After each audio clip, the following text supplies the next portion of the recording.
ಓಂ ನಮೋ ಹನುಮತೆ ನಮಃ.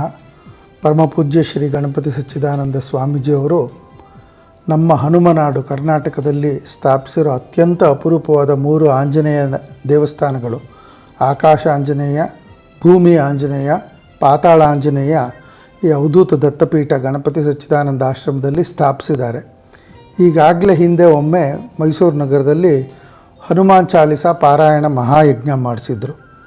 ಅದು ಇನ್ನೂ ಸ್ಮೃತಿಯಲ್ಲೇ ಇದ್ದಾಗಲೇ ಮತ್ತೊಮ್ಮೆ ಬುದ್ಧಿರ್ಬಲಂ ಯಶೋಧೈರ್ಯಂ ಅನ್ನೋ ಶ್ಲೋಕದಲ್ಲಿ ಬರೋ ಹಾಗೆ ಅನೇಕ ಅನುಗ್ರಹಗಳನ್ನು ಮಾಡುವಂತಹ ಆಂಜನೇಯ ಸ್ವಾಮಿಯ ಆ ಸಂಪೂರ್ಣ ಹನುಮಾನ್ ಚಾಲಿಸ ಪಾರಾಯಣ ಮಹಾಯಜ್ಞವನ್ನು ಫೆಬ್ರವರಿ 14ನೇ ತಾರೀಕು ಶನಿವಾರ ಬೆಳಗ್ಗೆ 9 ಗಂಟೆಯಿಂದ ಮಹಾರಾಜ ಕಾಲೇಜ್ ಮೈದಾನದಲ್ಲಿ ಆಯೋಜಿಸ್ಕೊಂಡಿದ್ದಾರೆ. ದತ್ತಭಕ್ತರೆಲ್ಲರೂ ಸೇರಿ ಪೂಜ್ಯ ಶ್ರೀ ಸ್ವಾಮೀಜಿಯವರು ಅದಕ್ಕೆ ಬರಲು ಒಪ್ಪಿ ಭಕ್ತರ ಜೊತೆ ಹಾಡಿ ಅನುಗ್ರಹಿಸಕ್ಕೆ ಒಪ್ಪಿದ್ದಾರೆ.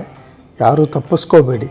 ಶ್ರೀ ಸ್ವಾಮೀಜಿಯವರು ನಮ್ಮೆಲ್ರಿಗೂ ಅನುಕೂಲವಾಗೋ ಹಾಗೆ ಕನ್ನಡದಲ್ಲೂ ಸಹ ಹನುಮಾನ್ ಚಾಲಿಸವನ್ನು ಬರೆದು ಆ 40 ಶ್ಲೋಕಗಳಲ್ಲಿ ತುಳಸಿದಾಸರು ಆ ಮಹಾತ್ಮರು ಹನುಮಾನ್ ಚಾಲಿಸವನ್ನು ಬರೆದಾಗ ಏನು ಅರ್ಥ ಬರುತ್ತೋ ಅದೇ ರೀತಿಯ ಕನ್ನಡದಲ್ಲೂ ಕೂಡ ಶ್ರೀ ಸ್ವಾಮೀಜಿಯವರು ಕೊಟ್ಟಿರೋದು ಕನ್ನಡ ನಾಡಿಗೆ ಒಂದು ಅಪ್ರತಿಮ ಕೊಡುಗೆ.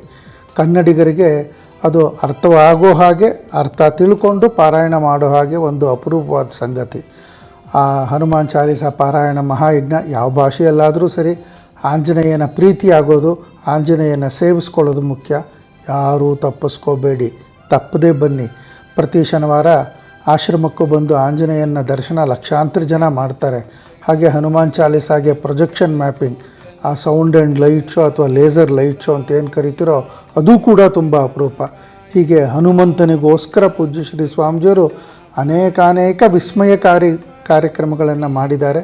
ಅದೇ ರೀತಿಯಾಗಿ ಫೆಬ್ರವರಿ 14 ಶನಿವಾರ ಬೆಳಗ್ಗೆ 9 ಗಂಟೆ ಎಲ್ಲರೂ ಹನುಮದ್ ಭಕ್ತರೆಲ್ಲರೂ ಸಹ ತಪ್ಪದೆ ಮಹಾರಾಜ ಕಾಲೇಜ್ ಮೈದಾನದಲ್ಲಿ ಸೇರೋಣ. ಓಂ ನಮೋ ಹನುಮತೆ ನಮಃ. ಜೈ ಶ್ರೀರಾಮ್. ಜೈ ಗುರುದತ್ತ.